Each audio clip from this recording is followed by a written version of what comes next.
to season 2 of the Global DIY Network. If this was a Netflix series, we've enjoyed season 1. Isn't it amazing? We have done one entire year. It's been a huge success, the Global DIY Network. All of us retailers, suppliers, providers, all joining each other every month to listen to the CEO interviews and to these inspirational sessions that I've been hosting. It's been a pleasure to do it last year, and here we are kicking off season 2. Season 2 is entitled The Future of DIY, New Trends and Innovations. And we are going to bring you, again, inspiring content over the next year about thought leaders, and also John's going to continue his interviews of the CEO DIY provider. So we've got a huge amount of content. I'm really delighted to be hosting it for season 2. Welcome back. Also, welcome back to you all of you who are joining us, having enjoyed the virtual summit. The Global DIY Virtual Summit on the 9th and 10th September was one of the most successful events we have ever done virtually here. We had a huge audience, literally thousands of people dialing in all over the world across the 2 days to look at the content and to inspire and engage and to have those network conversations. If you did miss that event, by the way, all that content is still up on the platform on demand. So please do watch it. And actually looking at the figures,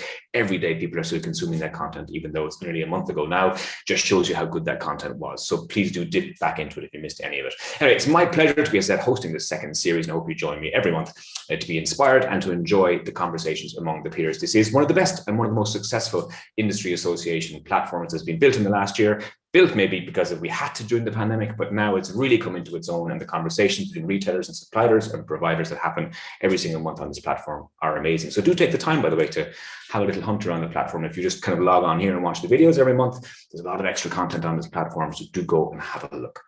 Today's content, and we've been talking obviously about online so much in this platform, and in these sessions, particularly about that new connection with consumer. How do we connect with our consumers in meaningful ways? And we obviously know that the online channel, because of what happened in the last 18 months, became so much more important, but it is really just a tipping point. It was already there. It was a sleeping giant, and we really need to get our heads around online and how best to optimize our online engagement with customers, how to grow our sales, whether we're a retailer or whether we're a brand, via the online channel. And there are so many choices online. It's confusing. Which channels do you go through, and how do you do it yourself? Do you use third-party providers? Do you use retailers? How do you do it? It's confusing. It's hard. And so we're delighted to be joined by an expert today to take us through one aspect of online. So I'm going to invite Roz Bridges. Roz, turn on your camera and your microphone there and join me on screen. Roz is the Business Development Manager for eBay. Good morning, Roz. How are you? Good morning, Ken. I'm fine, thank you. Well, it's morning here. I'm in Ireland. Where are you today? I'm in the UK, just outside London. Okay, so it's just morning for you too, but Europe in the afternoon. How have you managed? Where are you, by the way? You look like you're at home. Is that your office or your home? Yeah, I'm actually at home. There's my kitchen. Today. Yeah, still working from home at the moment. Okay, good. How has your COVID experience been? I mean, you're coming out the other end of it. Are you going back in the office soon? Yes, we're sort of going back one day a week at the moment, but I'm on the road a lot. So trade shows have started happening again. So I've been out the last 6 weeks up and down the country attending those shows. So, but normally I would be back in the office 1 to 2 days a week. Okay, and you're responsible for home garden DIY for eBay. So I always ask everyone these questions when they come on, when they're brave enough to come on this platform. Talk to me about your DIY skills. Did you up to any DIY stuff during the pandemic? What did you do? Did you fit that kitchen behind you? No, that was already there, being honest. But I did do some painting. So I painted my lounge and some of the stairs, the gloss work there. So yeah, I've dabbled a little bit. I do have a drill, but I must say DIY isn't really my strong point. Isn't it? Hang on, the pandemic was 18 months long. You painted one room. That's not good enough.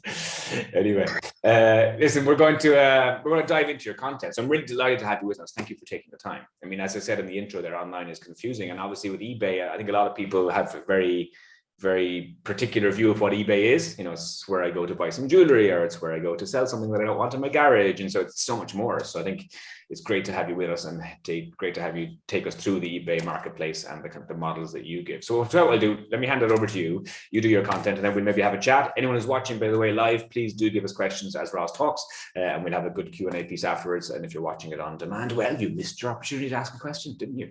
All right, Roz, I'm going to hand it over to you. I'm going to turn my camera and audio off, and you take it away.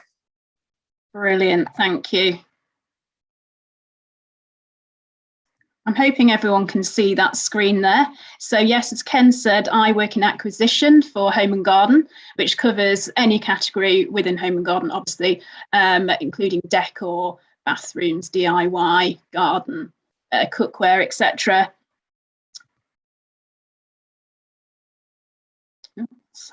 So just to give you a brief overview of what I'm going to discuss. So just an overview of eBay in the UK, and then a little bit into the home and garden area, a little bit on customer and category insights, and then the opportunity for you. So like Ken mentioned, I think a lot of people still have the impression that eBay is a secondhand auction site. This is where we started, and it's still a really important part of our business, but it's actually the smaller part of our business now. We're still very passionate about the circular economy, and selling secondhand now is really in vogue, and also looking after the environment. But actually 81% of our items are sold as new. So that's for businesses, individual sellers across the board, and 88% of those are sold at fixed price. So the auction site is very much the smaller part of our business. We're the second most popular e-commerce website in the UK, obviously behind Amazon, and the traffic is not that far behind what Amazon receives in the UK. So as a sort of next step, if you are on Amazon, eBay is certainly a great second choice. 80% of our customers actually start their journey on eBay. So they're repeat customers. They come to the site, they know what they want to buy, and they type what they want to buy into the search bar. So where you appear in our search algorithm is really important to trading on eBay.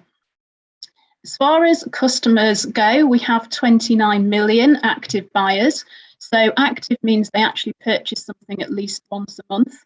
So if you add up the inactive buyers as well, that figure is a lot higher.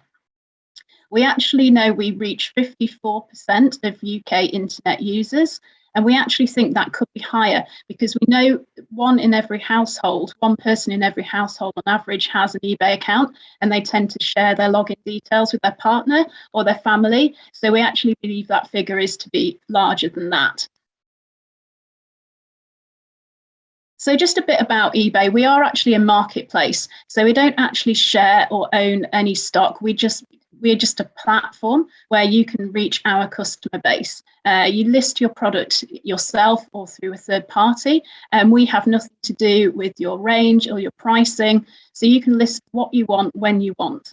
You don't have to keep that stock on the platform if you don't wish to. It's completely up to you when you're selling products, and at any time you can take that product down off the site if you wish.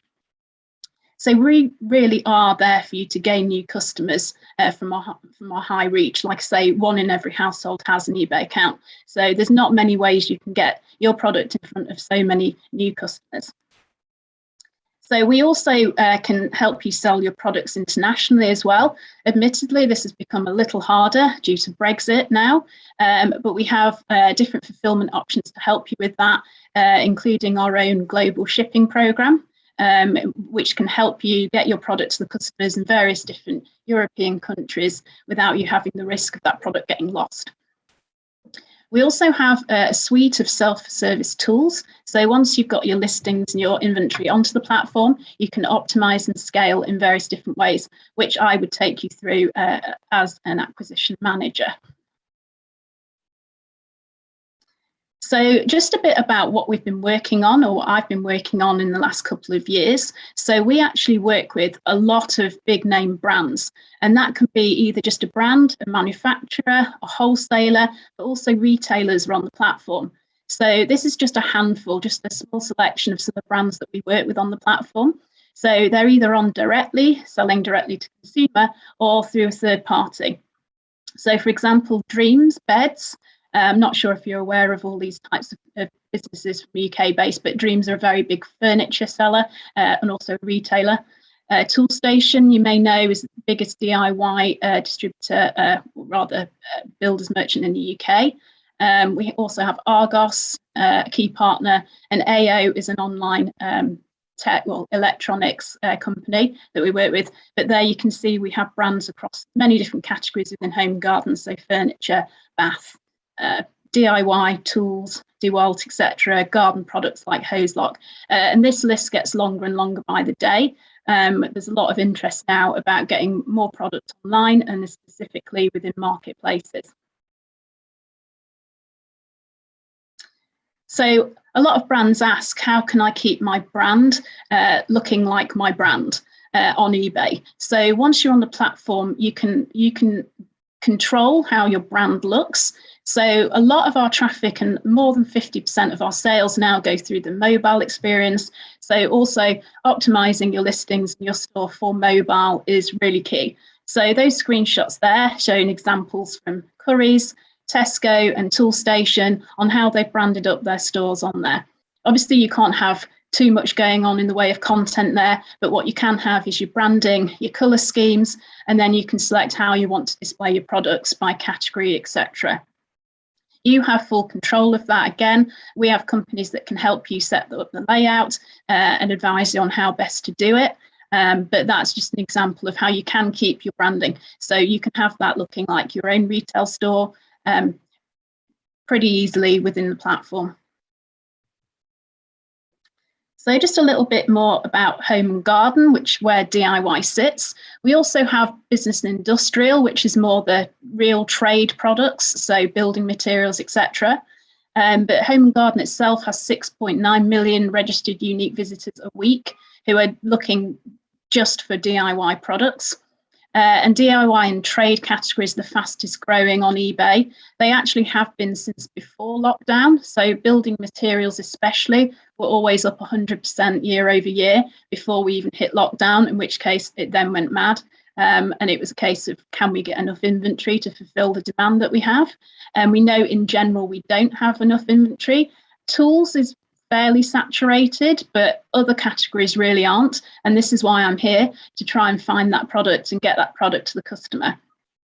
But just a few examples of stats. So Makita is one of the very popular brands on the platform. We sell a piece of Makita or a product from Makita every 16 seconds and DeWalt every 15.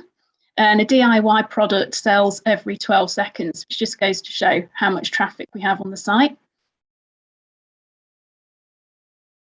Just a little bit of a deep dive into some of these categories. So I mentioned power tools is our biggest across DIY. So $154 million a year in revenue come from power tools. This is all in US dollars, and we always report our figures in dollars. But you can see that the majority are sold as new, as you'd expect for tools, 85%, but we also do have some refurb product going through on tools as well. Year-on-year growth is slightly lower than some categories in tools, but still extremely strong at 54%. And paint is a category that people might not expect to be selling on eBay, but actually we have 1.2 million buyers, which is more than we do for tools, surprisingly. And we sell a pot of paint every 14 seconds. What you might expect is 100% are sold as new paint, but we actually do work with a couple of suppliers who recycle paint, which I find very interesting. So they reclaim half-used pots of paint from various places and rework that so they can sell it again. And we really like to support that kind of business as well, because although they're small, they're offering a second-hand option and great for the environment, which we really support. Sealants and fixtures and that type of product is something that needs replacing pretty often. So every 20 seconds, we sell something from that category. Obviously, all of that is new. And we sell $11 million worth of that per year. We also have 810,000 buyers per year shopping for those products. And just a little bit more on the material side, timber and plasterboard. And this is where we really don't have the inventory. It's actually quite difficult to ship that. But if you can do, we have a lot of customers waiting to buy it. So some of that is reclaimed as well. So 93% of products we sell are new, but we do have a small amount, 7%, that's actually reclaimed, which is interesting. We have $19 million worth of that product going through the platform in a year, but we know that it'd be much higher if we had better supply. Just a bit about some of our other categories that are strong for us. So garden is absolutely huge. $713 million go through eBay UK for garden products. So that includes anything from furniture to power tools for the garden. But also we sell live plants, which is fairly new, and we're developing that area. Seeds as well, obviously, but you can now buy actual house plants or plants for the garden on the platform, which is huge. Again, we saw these curves increase significantly. So those curves there for 2020, obviously through lockdown, but equally we were seeing huge growth in garden before COVID was even a thing.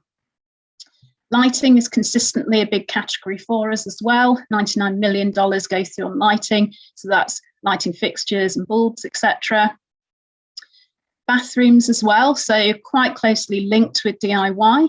Bathroom products have always been on the growth scale as well, 72% year over year. But we know we're not working with potentially all the suppliers we could be here either. So there's great potential for us in the bathroom to grow that category. And the same goes for kitchen. Any kind of kitchen plumbing and those kind of products behind the scenes sell particularly well, pumps, etc., sinks, taps, all of those kind of replaceable products we have huge demand for. So just to share with you the type of data that we can get from eBay. So if you were to work with us, we can share this type of data where necessary or where it would be helpful. So these are searches. So we ran it for Q3 2019, which was in lockdown, but you can see that we can see what brands the customers are shopping for and also the types of products. So this comes in really handy if a customer or seller comes to me and said, what shall I list first? I've got all this product. So I can say live, this is what our customers are looking for. So I can run this within a day. So I can have really up-to-date search information. So you can see what the customers are looking for on that very day, which is particularly interesting. And you see some interesting trends coming up. Obviously, we have seasonality, which is the same every year, but you will see new things, new products, new brands coming into these search results, which are pretty interesting. So I got asked a lot about case studies, like how much do you expect us to sell on the platform? There's so many variables to that. So it depends on how much inventory you have, the depth of it, how good your listings are, the pricing, etc., etc. So much goes into it. So we have prepared this case study. So this is obviously an unnamed DIY retailer who came onto the platform roughly 18 months ago. Obviously, within that time, there's been lockdown, supply issues, etc. But we've kind of extrapolated the graph as if that didn't happen. But this seller achieved $7 million in the first 18 months. Now, had they have had full stock, we would expect that figure to be $10 million. But obviously, there was a stretch on supply around that time. But this seller actually sells mainly power tools, but they have also DIY workshop equipment, garden, heating, cooling and air, and also PPE, so gloves, etc., clothing, sells really well on the platform. So you can see that the opportunity for this type of product is certainly there. So with that case study I just mentioned, they actually list their full range, all of their products. But on top of that, we're really flexible for other types of inventory. So potentially end of line and clearance is particularly strong for us on the platform. So this could be discontinued products that you've got sitting in your warehouse, any overstocks that you just want to move through quietly. We are the best platform for that. We can help you get that merchandised and across the platform to sell, but also return stock. So you might sell directly from your own website and obviously get a few returns. So they may have been opened, taken out of the box, that type of thing, or the box might even be damaged. But our customer is not too bothered about the box. If you say, look, this product is as new, but the box is a bit damaged, you can happily sell that for, say, 80% of the full retail value. The customer is happy they've got a deal and you haven't put something into landfill or had it just sitting in the warehouse. The step on from that is refurbished product. So this is particularly strong within our tech area on the site. So for example, Dyson, they sell a lot of open box returns and also some refurbs. So there might be, say, a piece missing or a slight mark on an item, but as long as it's clearly labelled on the site, the customer is happy to do that. And myself personally, I've got several Dyson items for refurb, really happy with it. Again, I'm not bothered about the box and it means something hasn't gone into landfill, etc. So again, it's just as long as the item is clearly labelled with if there is an issue with it. But I mean, some sellers actually even sell broken products or product doesn't work, but as long as they know they can use it for parts and things, usually you can sell it to someone for the right price. So we work with all types of sellers with this type of inventory, so branded, unbranded, manufacturers, wholesalers, resellers, retailers, to help stop this landfill we know that's going on. For me personally, it's a really big interest for me to stop things going into skips. So especially DIY materials, etc. This is a really strong area for us. And you also maximise the value, obviously, from the dead stock. So just in the warehouse, you can make some money from it. We do have a third party who can help here as well, called ClearCycle. So if you did want to get rid of some stock quickly, they can actually offer a service whereby they rework the stock and they also list it for you and sell it. So there's different models here, but we can help with any kind of situation, whether or not you can do it yourself or not. So just a bit about how we market your product. So once you've listed it on the platform, how do you know you're going to get views for it? So obviously we know that a lot of our customers just search for what they want, and that's a key way, but we also have placements across the site.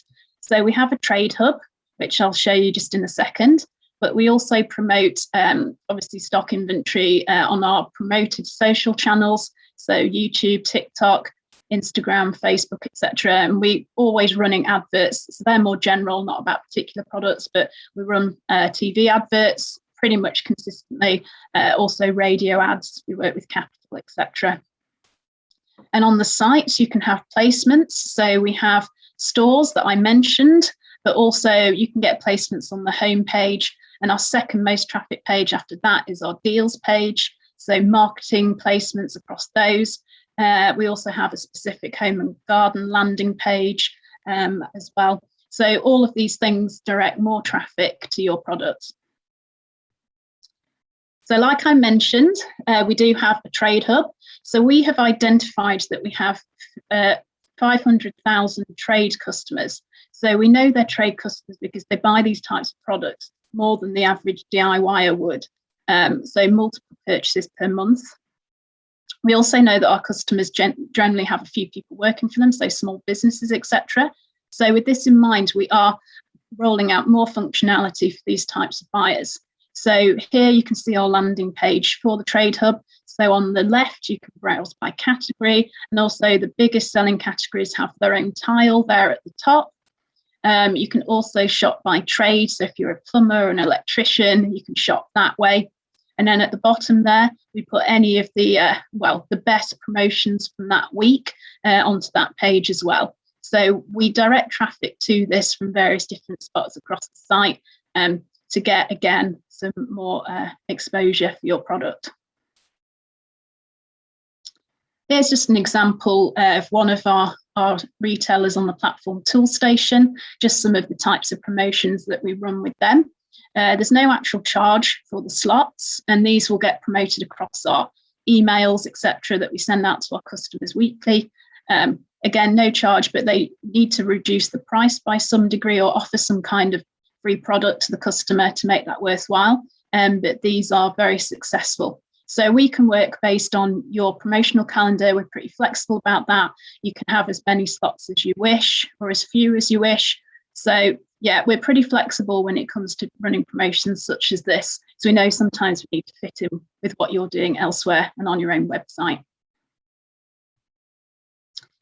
So again, these are just some of the screenshots of those types of promotions. But in addition to that, we also have the promoted listings tool. So this is to get in front of those customers who are just using the search, and you can sponsor a link and push your product further up the page. You can either do this pay-per-click or pay-per-buy, depending on how you want to do it. Obviously, the pay-per-click does get more visibility, but so does the pay-per-buy. So that would mean that you would only pay a promotional fee if the customer actually buys the product. We also run coupons across the site. So this is a flat discount across your entire store, which would run for a few days at a time. Obviously, you can opt into these if you wish, but they are the best way of getting even more viewers to your brand. Just a little bit of insights on some of our customers and our buyers. So we do a lot of sort of market research and customer profiling, and we've found that we have what we call proud revampers on the site. So I won't go through all the figures there, but basically they have the biggest share of spend within home and garden, and they're the most engaged as well. So they spend the most because they're very house proud. So 67% of them own their own home and they want to invest in that.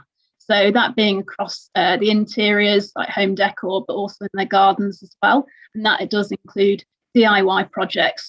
Like Ken mentioned, a lot of people doing that through lockdown, and we see that trend continuing even after lockdown. So now more people are working from home as well. They want their surroundings to obviously look good, and they're starting to entertain again. So 58% of them are strong on entertaining their property. They also like arts and crafts and that side of things as well, and also cooking. So cookery and cookware has been a great category for us anyway, even before lockdown. But as you can imagine, when lockdown hit, it was one of the biggest categories at that point with DIY that uplifted the most because people were at home and had the time to do it. We still continue to see strong growth in that area now. We even saw people making their own beer and their own wine because they had that much time on their hands, which is interesting. But equally, they're very health conscious, this type of customer. So 76% try to lead a healthy lifestyle. So lifestyle doesn't sit within home and garden, but we've seen great increase there, sports equipment, etc., vitamins and that type of product have soared. We also know a lot of people obviously have gone out walking a lot more than they would. So trainers and athleisure type of clothing has rocketed too.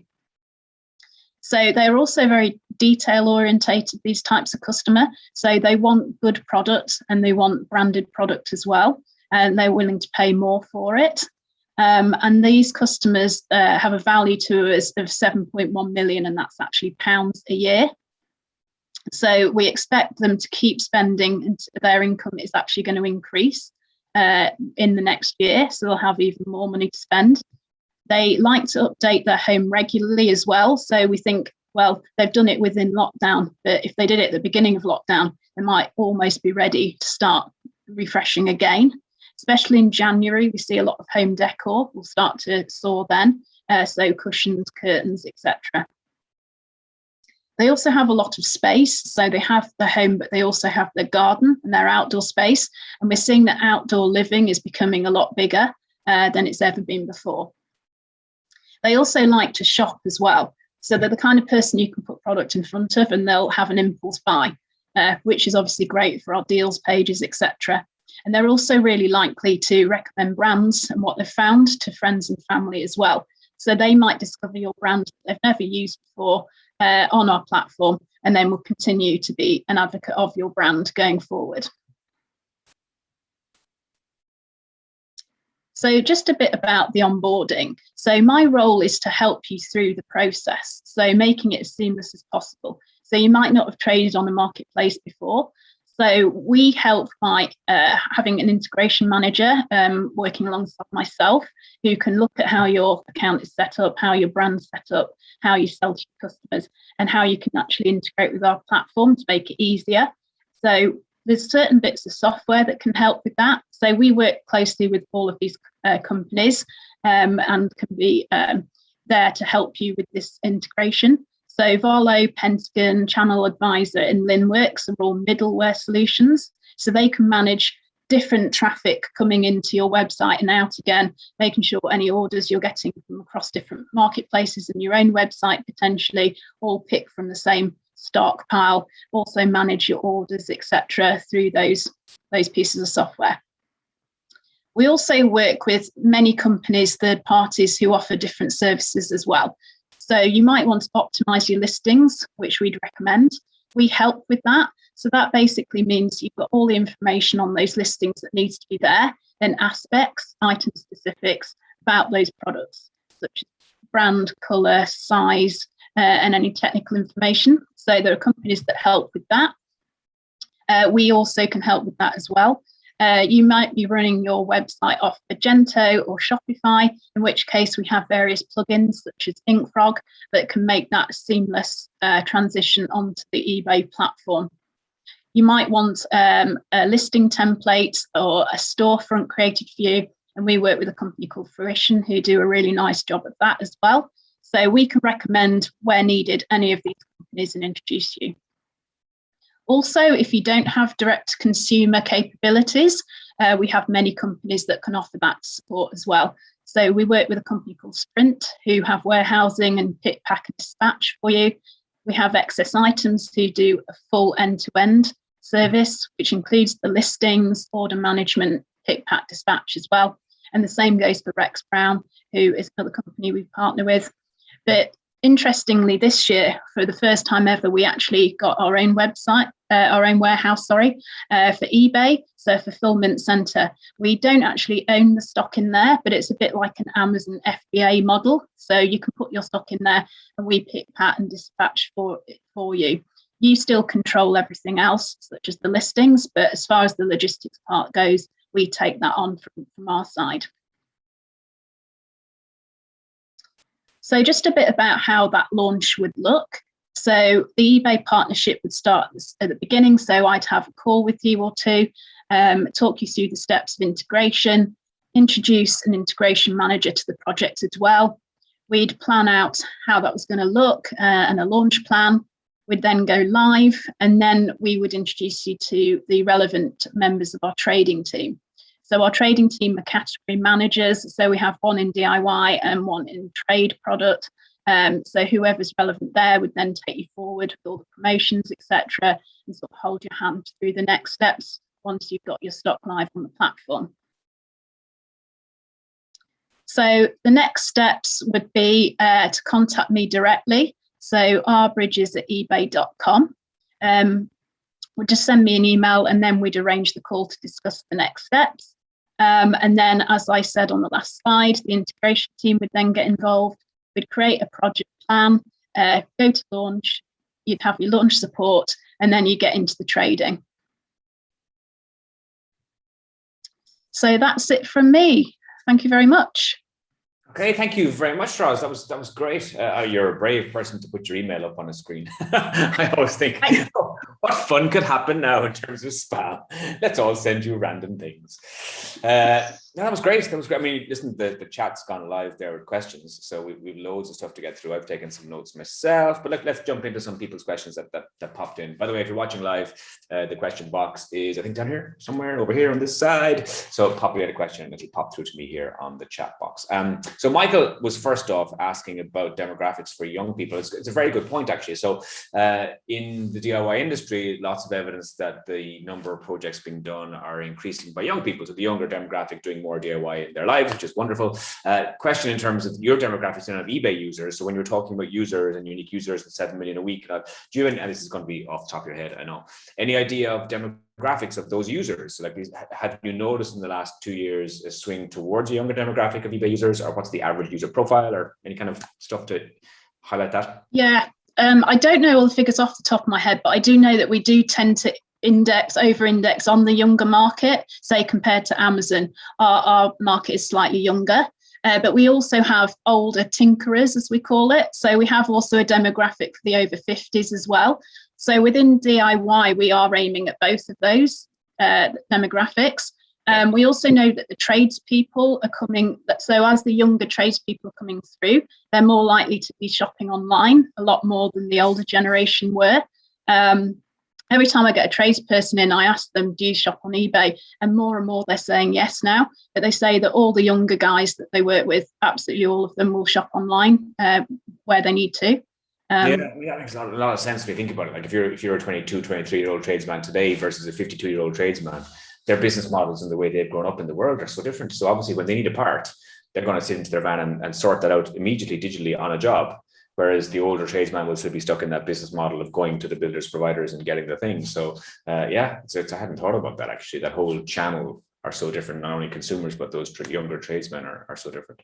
You talked about one of the issues on paint, that example you gave there about the paint in terms of sustainability was really great. And actually there's a question on sustainability, which popped in here, which says from Andreas, sustainability is a growing topic, particularly in the UK, obviously with the COP26 fast approaching and Insulate Britain protesting more recently. What does eBay do in regards to sustainability? So a big kind of sustainability question. Does eBay have any position on sustainability or any kind of projects or supporting stuff specifically?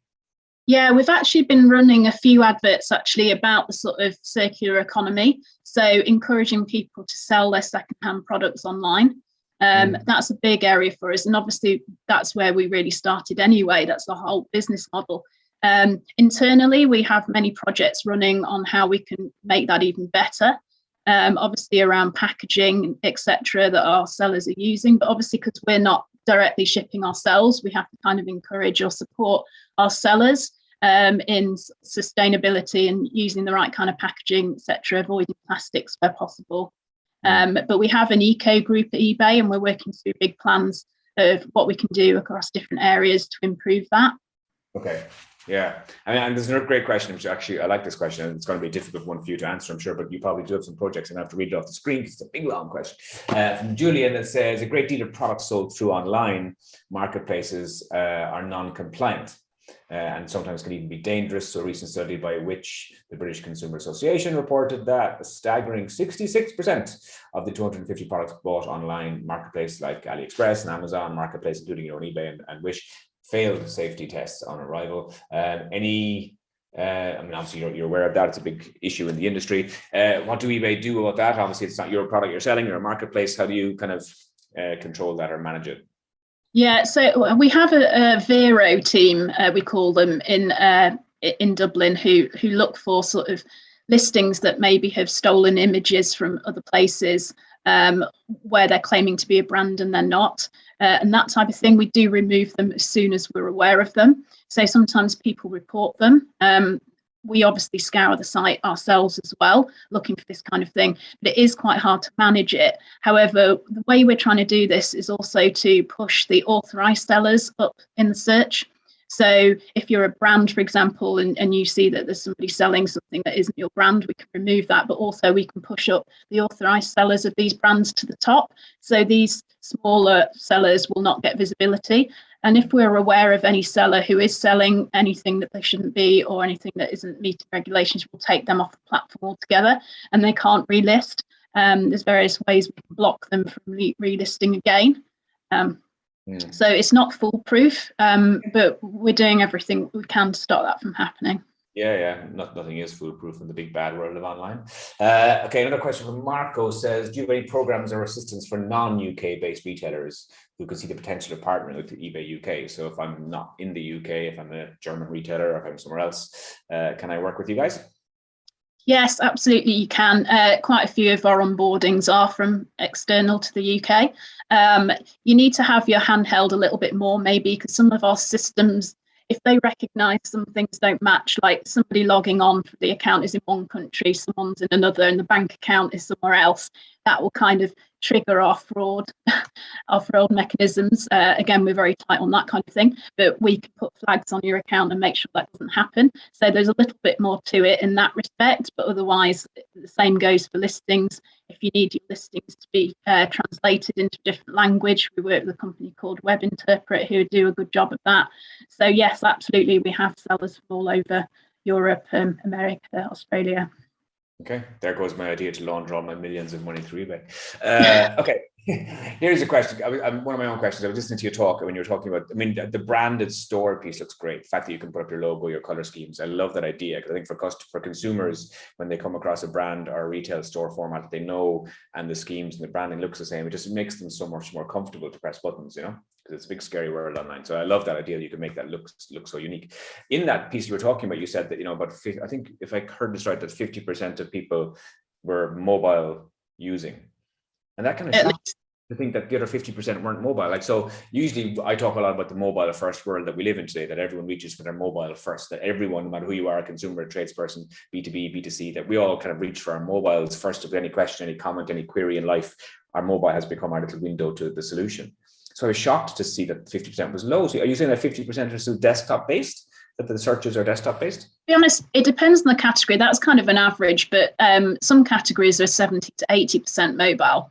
But it seems to be the more considered purchase. I think the customer tends to maybe start on mobile and then they'll go to desktop. You know, if it's a big purchase or a technical purchase, they might just want to see it on the big screen.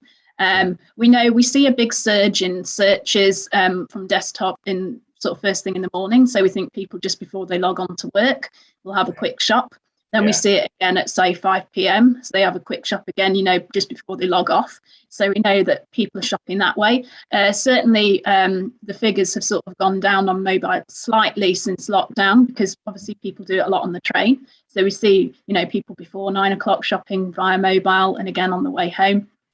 But of course, more people working from home, so that's stabilised a little bit. But definitely, it's generally more than 50% going through mobile, I say, depending on the category. Okay, yeah, and I was interested to see those curves when you talked about garden, kitchen, and bathroom, and you're looking at, you know, some numbers. I mean, it made sense when you showed that garden curve growing, you know, hugely during the pandemic and kind of tailing off quite fast. People, I understand, people want to buy a house plant, they might want to see it, they might want to go into a garden centre. But then the interesting stats there on the kitchen, the bathroom. What was interesting post-pandemic, it's not dropping off. You know, you're seeing that kind of change of behavior. Is that what your figures are showing you too in terms of unique users? Are we accelerating a little bit in terms of, you'd understand the big explosion the last kind of 12 months, let's say March to March, but in the last 6 months, are we seeing those retained as online, you know, online business? Yeah, definitely. There's been a big halo effect. Admittedly, traffic did drop a bit because as soon as, well, in July, when lockdown was released, everybody was sort of going out more. So we did see a bit of a drop in traffic from that. And then also a lot of people were on holiday at the same time. So obviously, mostly people go on holiday in August that have children, for example, at school. But we were seeing that even people who didn't have kids were going in August as well, because it was pretty much the first opportunity they got. So we saw a bit of a drop off in traffic from that. But overall, we are seeing a halo effect from the lockdown in the fact that people have slightly changed their habits in how they shop. And now we're coming into autumn, you know, we're seeing that picking back up, and seasonality as well plays a part. So sort of bedding and blankets and things and heaters and all of that really starts to kick off at this time of year, as you can imagine. Okay. Well, if only you could find truckers and delivery drivers to deliver it all across the UK. So let's get into specifics. Let's say I am going to sign up with you guys. And I think, oh, it's a great opportunity. I'm inspired by everything Roz has said today. Is there like a contract, a sign-up process? Do I have to lock in for a minimum period of time, or is it just going to suck it and see? We have some T's and C's that you sort of sign up to in the process of creating a store name. But otherwise, there's no contract to say you have to be on the platform for any length of time at all. Completely up to you. So you can list as much or as little as you want and kind of when you want. And again, if you run out of stock or you want to take the stock off, you can just set it to 0 or put it to out of stock, which means it hides it from the customer for as long as you want it to be hidden. And then when you have stock again, you can just add the stock back on and it'll start to sell. And in terms of, you showed a slide there of all the various people that support the process. You had lots of different providers doing various things, I presume, with things like file formats. And, you know, I've got different stuff all over the place, and you want to bring all that together to kind of put it up on the website. Is there help for that? Because I can see that being a nightmare for someone who wants to be there, but just doesn't have the time or the tech or the ability to do all that part. Yeah, we work with a company called Optiseller, and we've partnered with them to offer that service sort of for free as part of the onboarding. So if you say you had all your technical specs for each product in a CSV file somewhere, but then all your images are somewhere else and your descriptions are somewhere else, we can combine those files into one to create one kind of upload file, and then that could be uploaded into our system. Okay, yeah, so it is. I mean, those kind of questions can be so nitty gritty, but actually they're the things that cause problems sometimes. There's another question here from Oliver. Oliver says, speed is of key importance to the trade. Do eBay offer same day delivery in some cases? So like other platforms doing same day delivery, does eBay have a same day delivery option? It depends on the seller themselves. So we encourage the sellers to offer that. So we have different levels of seller. So if you're on the platform, you have to adhere to certain KPIs to become a top rated seller. One of those isn't so much same day, but if they want to offer that, they can. But what we say is to get the product free shipping to the customer within 2 to 3 days, but then they'd offer a next day option, but the seller can actually charge for that next day option. So we consider that to be a good service in line with the market. Same day is obviously a little trickier because it's easier to do in certain locations, like maybe London, but not so easy to do somewhere far flung in Scotland, etc. So, you know, you can exclude certain postcodes, but generally we try and get something that can be across the country. Okay. But, okay, cool. Listen, they're all the questions I had, and there's been a huge amount of questions online, which is great. It's great to have so many live questions coming in. It just shows that the pickup, I guess, of everyone having watched the virtual summit being here today, and thank you for joining us. My last question to you is a mad question, and you're going to have to answer it off the top of your head, and you may not even have the answer. What's the most expensive thing ever been sold on eBay globally? Is there like a mad case? I think it was a yacht. A yacht? I'm pretty sure it was a yacht, and I can't remember how much it went for now. We sometimes have presentations about crazy things that happen on our platform. Yeah. I'm pretty sure it was a yacht, but don't quote me on that. Okay. I also want to know the craziest, weirdest thing that's ever been sold on your platform, but I don't know. I'm sure it must be many urban myths and stories. We see some very strange things. It's yeah, that's a tough one. Yeah, that's a tough one to pick just one thing. Yeah. Well, let's not make this an X-rated show. God knows what's going on sometimes. Listen, Roz, great to join us. Thank you so much. It's been an inspiring session. Again, loads of questions from the audience. So it's clearly a topic that people are curious about, and certainly trying to maximize online reach. I think you've given people lots of inspiration and opportunity again today. So hopefully they will reach out via your email, which you did share, to onboard with you guys. It seems such an easy thing. And again, for me, from a tick box point of view, relevance and reach are so important digitally. And I think being omnipresent, being as many places as you can be, just makes sense, you know, as a retailer and as a brand. Assuming people will drop into your lap on your own website, it's kind of those days are over. So trying to maximize your reach. So this one is a rather obvious one for me. Listen, thank you so much for joining us, Roz. You're a star. Knock off your camera and microphone there. Thank you. You're welcome. Cheers. See you. Listen, for the rest of you watching, thank you so much for your time today. Hope you've enjoyed it. The next session that we will have on this platform, on the Global DIY Network, is with John Herbert. I'm sure many of you are following John's CEO interviews. They're always inspiring, always amazing to talk to the CEOs of the various retailers and brands all around the world. And his next interview is on the 20th of October, so pop that into your diary. He'll be talking to Damien McLaughlin, who is, of course, CEO of Homebase UK, and that'll be a good session. Then my own next session is in November, on the 24th of November. Again, continuing our online discussions, we're going to be talking about, again, maximizing that reach online. And Andrew Pearl, who works for a company called Profitero, is going to give us a talk through in terms of playing the algorithm, accelerating e-commerce sales on the Amazon platform. And so understanding exactly what we can do to really manipulate those algorithms and maximize your relevance and reach. And so join us that on the 24th of November. Again, if you've been watching this live, thank you for joining us live. If you're watching this on demand, make sure you go and look at all their on-demand sessions. You can even jump back into season 1 of our amazing network series, and certainly check out the virtual summit, which was on the 8th, the 9th and 10th of September. All those sessions are on demand. And remember, this exists as a build-up, as always, to the physical Global DIY Summit, which will be happening in Copenhagen on the 8th, 9th, and 10th of June next year, 2022. So we'll be joining each other every month on the build up to that, but we will all be seeing each other physically in Copenhagen then. I'm Ken Hughes. Until the next time, see you then.